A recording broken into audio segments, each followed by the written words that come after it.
Kia ora Year 11, 12 and 13. I'm going to start recording videos for some of today's calculus paper questions. This one is the question that students in my class found probably the most interesting in the three papers, so I thought I'd start with this one.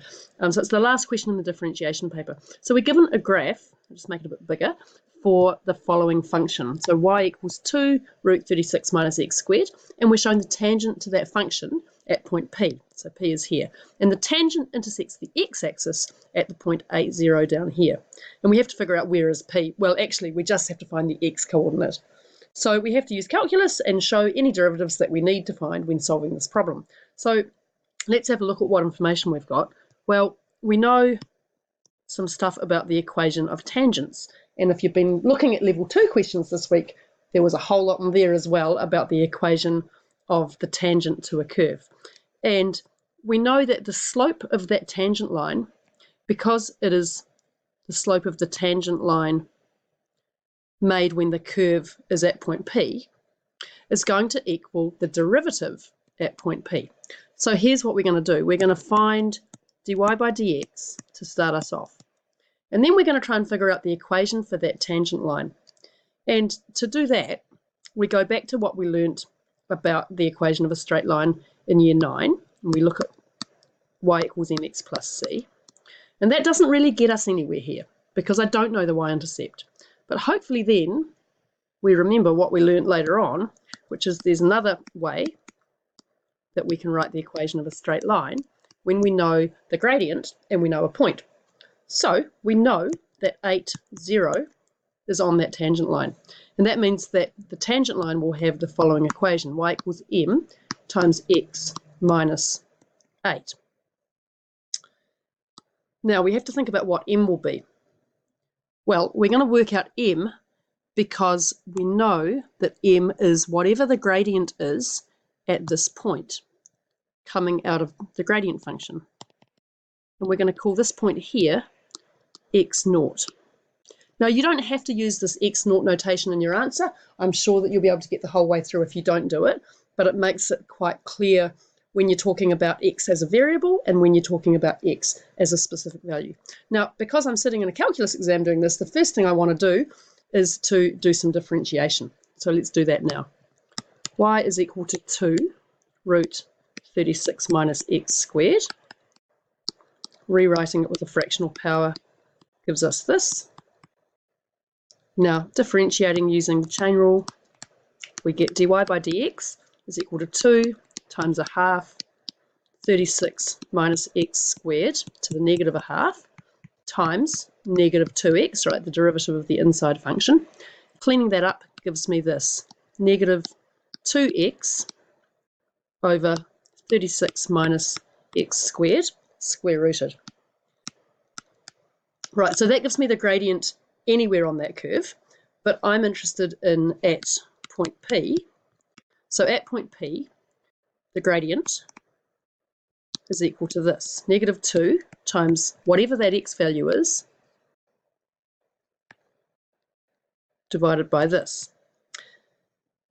Right, now let's look at the equation of the tangent. Well, we had y equals m times x minus 8. And we know what m is now.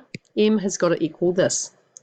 So y equals negative 2x naught over root 36 minus x naught squared times x minus 8. So that gives me the value anywhere on the curve. So I'm just going to go over to a GeoGebra page that I've done. So here's the GeoGebra page.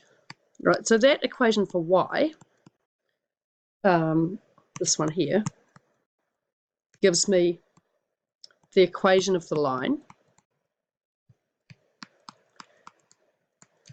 What we're interested in, though, is just one point on that line, which is what is the y value when x is equal to x naught.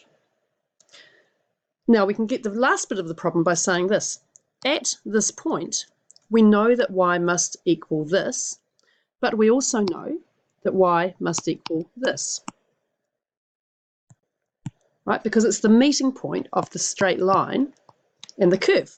So all we have to do now is to say the two y values must be equal. And we're saying at that point, so we're saying when x is equal to x naught. All right, so at point A, the value that we're going to get from the equation of the tangent for y has got to be the same value that we're getting from the equation of the curve. So what do I have to do now? Well, I've got to set them equal to each other and solve. Now this turns out to be really pretty straightforward. We've got 2 times, sorry, I'm coughing, but 2 times 36 minus x naught squared is equal to negative 2 x naught over this. So as I said, if you've done this whole problem and you've just had x in the whole way through, that's completely fine.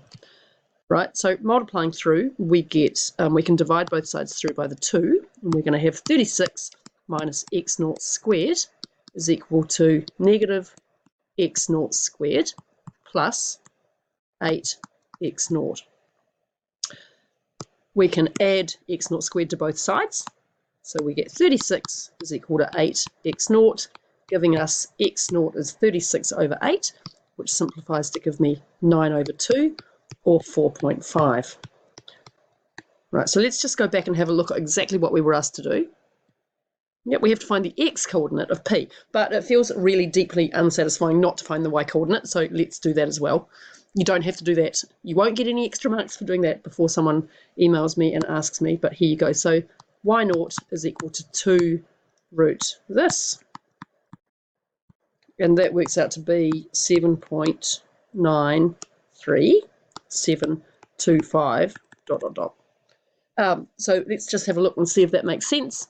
Here's my graph, and yes, that looks beautiful. You can see x naught here is sitting just above 4, and the y value is up here. Right, thanks for watching. I'm going to do some more questions over the next few days. If there are any that you really want me to do, leave me a comment or send me an email. Otherwise, I'll just chug my way through the excellence questions in the 3 papers.